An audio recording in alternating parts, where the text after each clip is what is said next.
Hello everyone, I hope आप सब अच्छे होंगे।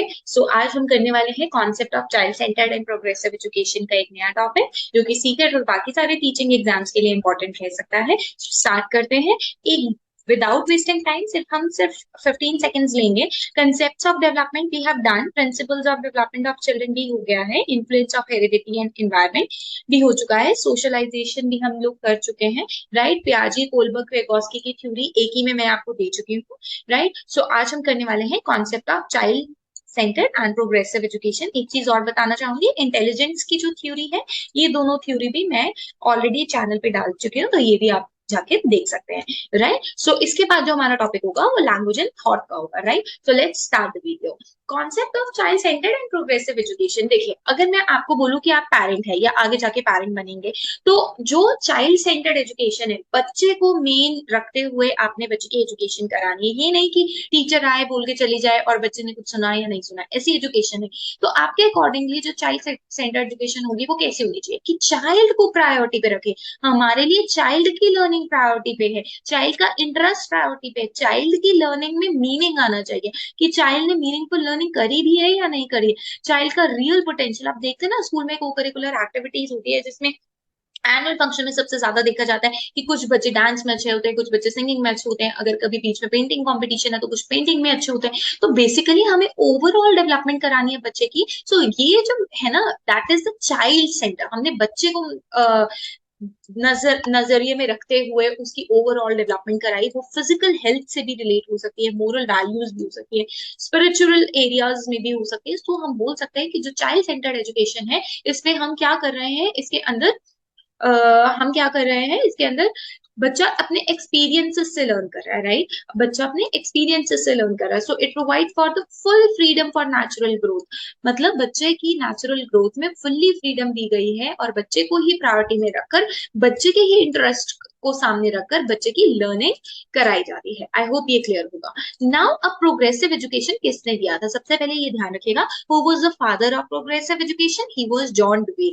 अब ये जॉन डुवी ने क्या बोला था प्रोग्रेसिव एजुकेशन के बारे में? राइट, वो भी हम डिटेल में पढ़ते हैं। तो सबसे पहले ये बता दिया मैंने आपको प्रोग्रेसिव एजुकेशन क्या होता है। राइट, किसने दिया था सबसे पहले? अब स्कूल रिफॉर्म्स को बढ़िया करने के लिए, स्कूल्स को बढ़िया करने के लिए एक ऐसी एजुकेशन बनाई गई जिसमें चाइल्ड को भी सेंटर में रखेंगे और चाइल्ड सेंटर एजुकेशन कराएंगे। That is the progressive education, जिसके अंदर बच्चा ऐसी एजुकेशन से प्रोग्रेस कर सके। That is the child centre education, और हम बोल सकते हैं प्रोग्रेसिव एजुकेशन। अगर मैं बात करूं फ्रॉबल की, ये बहुत ही इंपॉर्टेंट है, प्लीज इसको अंडरलाइन करिएगा कि फ्रॉबल ने कॉन्सेप्ट दिया था किंडरगार्टन का। तो एक बार क्वेश्चन पूछा गया था सीटेट में कि कौन से ऐसे साइकोलॉजिस्ट ने किंडरगार्टन कॉन्सेप्ट दिया था, तो दैट इज योर फ्रॉबल। तो फ्रॉबल का कहना ये था कि जो मॉडर्न एजुकेशन है वो किस पे बेस्ड ऑन है? Understanding that children have a unique need. हर बच्चे की अपनी अपनी नीड्स होती है, हर एक बच्चा एक दूसरे से अलग होता है, और हर एक बच्चा कैपेबल है। Right, he believed in self activity. उसने कहा कि बच्चा खुद एक्टिविटी करके सीख सकता है। ठीक है, तो उसके अकॉर्डिंगली टीचर का सिर्फ और सिर्फ इतना काम है कि बच्चे को इंकरेज करे कि वो सेल्फ एक्सप्रेस करे। ठीक है, बोथ इंडिविजुअली और ग्रुप एक्टिविटीज में भी। तो टीचर सिर्फ मोटिवेट करे कि you can do it, okay you have to do like this, and they will perform the whole activity. Right, तो आप समझ रहे हैं किंडरगार्टन में जितनी भी एक्टिविटीज होती है वो सारी किसने दी थी? मींस किंडरगार्टन के बारे में जो कॉन्सेप्ट दिया था प्रोग्रेसिव एजुकेशन का, दैट वाज गिवन बाय फ्रॉबल। अब वेरी इंपॉर्टेंट, प्रोग्रेसिव एजुकेशन ह्यूमनास्टिक हो सकती है, ह्यूमैनिस्टिक हो सकती है, कंस्ट्रक्टिविस्ट हो सकती है, मोंटेसरी हो सकती है। अब ये है क्या, इसको भी हम डिटेल में पढ़ते हैं।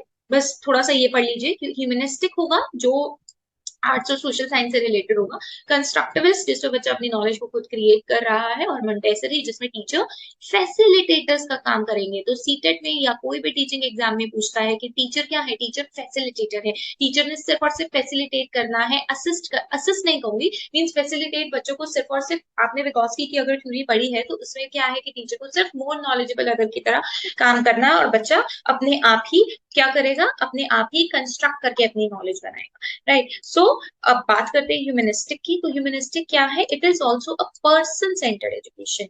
राइट, यहाँ पे बच्चा कह सकता है एम्पैथी, दया भावना, right, caring about student, genuineness, right, on the part of learning facilitators were found to be the key traits of most effective teachers। तो जितनी भी टीचर्स होंगी उनमें ये सारी चीजें तो मिलेंगी ही मिलेंगी, और ये सारी चीजें जब वो अपने बच्चों के को जो जो बच्चे वो पढ़ा रहे हैं उनके साथ या पढ़ा रहे हैं उनके साथ ये शेयर करते हैं, तो ये चीजें भी बच्चों में आती है और एक तरीके से ये प्रोग्रेसिव एजुकेशन का पार्ट है, राइट, जिसमें बच्चा मोरल वैल्यूज भी सीख रहा है। कंस्ट्रक्टिविस्ट में क्या होगा कि जिसमें बच्चा अपनी अंडरस्टैंडिंग खुद बनाएगा, जिस भी वर्ल्ड में वो रह रहा है, ठीक है, उसने अपनी एक ऐसी एजुकेशन लेनी है जिसमें वो अपनी खुद की नॉलेज डेवलप कर सकता है।